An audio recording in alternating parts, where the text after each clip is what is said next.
আরও কিছু খবর নিয়ে এবার দেখুন একটি ডেস্ক রিপোর্ট।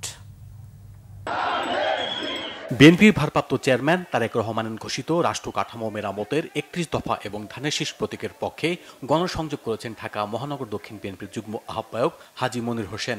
ঢাকা জেলা জজ জামে মসজিদের সামনে থেকে রায় সাহেব বাজার মোড়, শাঁখারী বাজার, ইসলামপুর, মিটফোর্ট, ইমামগঞ্জ ও চকবাজার হয়ে সোয়ারি ঘাট পর্যন্ত গণসংযোগ করেন তিনি। এ সময় স্থানীয় বিএনপি এবং এর অঙ্গ ও সহযোগী সংগঠনের নেতাকর্মীরা উপস্থিত ছিলেন।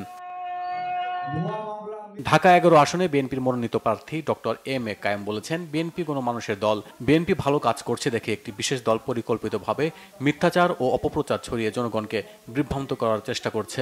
এদের বিরুদ্ধে সবাইকে সজাগ থাকতে হবে। রামপুরা বনশ্রী সমমনা পরিষদের সাথে মতবিনিময় সভায় তিনি এসব কথা বলেন। অনুষ্ঠানে সভাপতিত্ব করেন শাহাবুদ্দিন শিকদার। ঢাকা ব্যাংক পিএলসি এবং মাস্টার কার্ড তরুণদের জন্য বিশেষ dual currency prepaid card spark চালু করেছে। এর মাধ্যমে প্রথমবারের মতো ঢাকা ব্যাংকের সাথে প্রিপেইড সেগমেন্ট যাত্রা শুরু করল মাস্টার কার্ড। তরুণদের জীবনধারা ও বৈশ্বিক স্বপ্নকে মাথায় রেখে কার্ডটি তৈরি করা হয়েছে। এতে সহজ ও নিরাপদ ডিজিটাল পেমেন্টের পাশাপাশি রয়েছে নানা বিশেষ সুবিধা। দেশে কিংবা বিদেশে যে কোনো জায়গায় সহজে লেনদেন করতে পারবেন কার্ড হোল্ডাররা।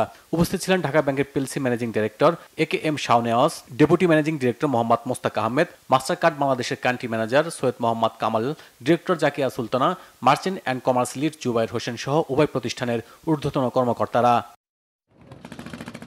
সুন্দরবনে পর্যটকদের জন্য নতুন অত্যাধুনিক ক্যাটামেরান ট্যুরিস্ট জাহাজ এমভি ওশান পার্লের উদ্বোধন করা হয়েছে।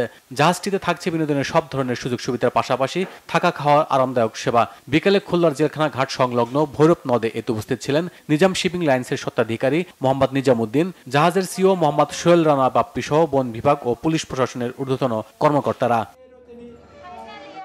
প্রিলিমিনারি ও লিখিত পরীক্ষায় উত্তীর্ণ হয়েও ভাইবা থেকে বঞ্চিত হয় ন্যায্যতার দাবিতে মানববন্ধন করেছেন বিপিএসসি সিনিয়র স্টাফ নার্স নিয়োগ পরীক্ষায় অংশ নেওয়া প্রার্থীরা। জাতীয় প্রেস ক্লাবের সামনে মানববন্ধনে প্রার্থীরা অভিযোগ করেন, প্রিলিমিনারি ও লিখিত দুটি পরীক্ষায় উত্তীর্ণ হলেও আরএন যাচাইকরণ বিলম্বিত হয়, তাদের ভাইবা বোর্ডে অন্তর্ভুক্তি করা হয়নি।